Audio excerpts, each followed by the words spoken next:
When wishes were horses and beggars could ride, in a stone castle by the sea, there lived a rich laird. He was a good laird, as lairds go, with one great fault. He was superstitious.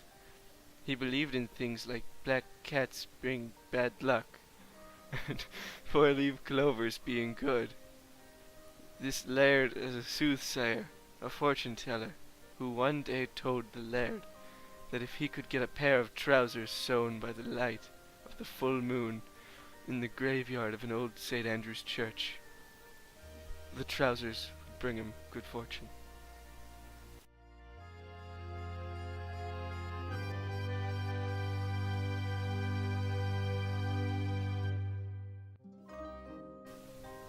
Now there were stories about St. Andrew's, and everyone knew them. Stories that said the abandoned churchyard was haunted by some fearsome thing. There had been many brave and foolish men who, upon hearing the tales about the churchyard, went in the night to find out what was happening there. And what they found they'll never tell, for none of them were ever seen again. So there was a good reason why no one ever went there after dark, full moon or no.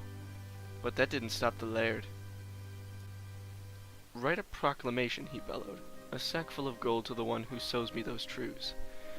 He let it be known that he expected the trousers the following Saturday, the first night of the next full moon, thank you very much, or else he'd know the reason why. As fortune would have it, and fortune always has her way, Lucy Dove heard about the laird and his need for lucky trousers. A seamstress by profession, Lucy Dove could use that sackful of gold, having recently been sacked from the lard's own household. Reading the proclamation, Lucy saw her way clear to a comfortable old age, in a cottage of her own, on her own piece of shore. "Well, I'm old enough to know a thing or two about churchyards and soothsayers and foolish lards, too. If it's trousers sewn by the light of the moon he wants, it's trousers sewn by the light of the moon he'll get, and a dear sum he'll pay for them, moon luck and all."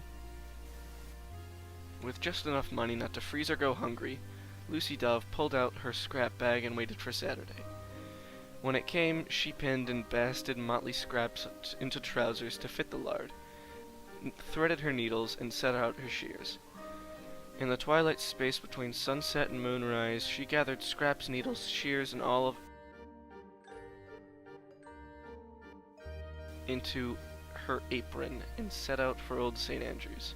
The moon was rising full when Lucy stood before the church. Abandoned when the stories began, it was dark and empty, the churchyard long neglected. Lucy chose to sit where the moon shone its brightest, on a flat gravestone next to a marble tomb. She shook out the pinned and basted cloth, then licked her thread and began to sew, and sew, and sew, each stitch even and straight. Just as she was beginning to think about the stories she had heard about the churchyard that were just stories, a strange, unpleasant smell filled the air. It was the smell of dampness and decay. It was the smell of graves and corruption. It was the smell of death, without a promise of eternity to redeem it.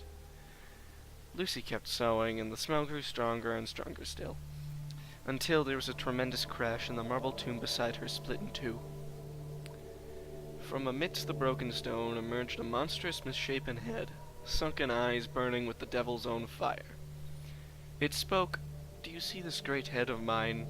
Long have I lacked blood and meat, and now it is just skin and bone, bone and marrow, skin and bone, bone and marrow."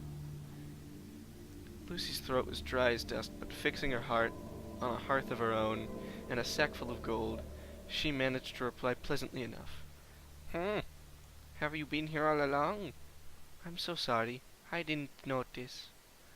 Her hands never stopped moving as she sewed, each stitch even and straight.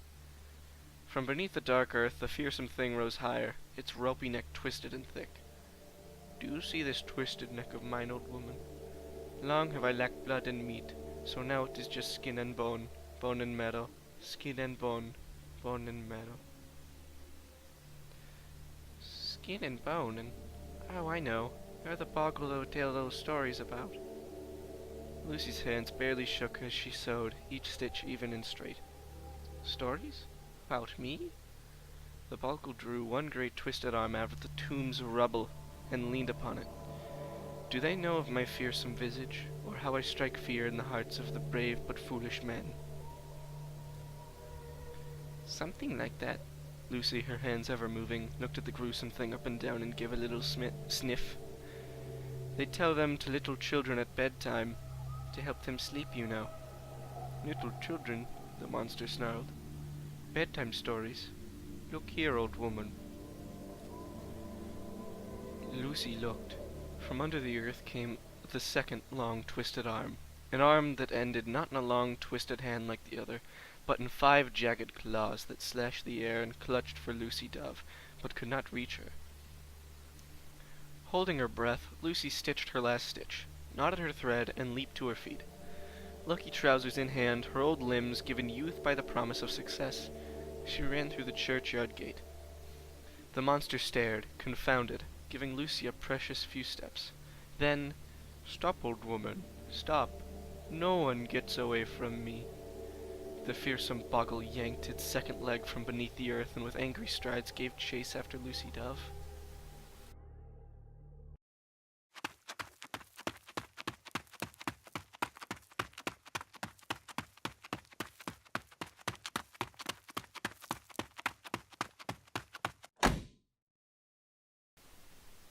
That is how the lard got his lucky trousers and how Lucy Dove gained a bag of gold.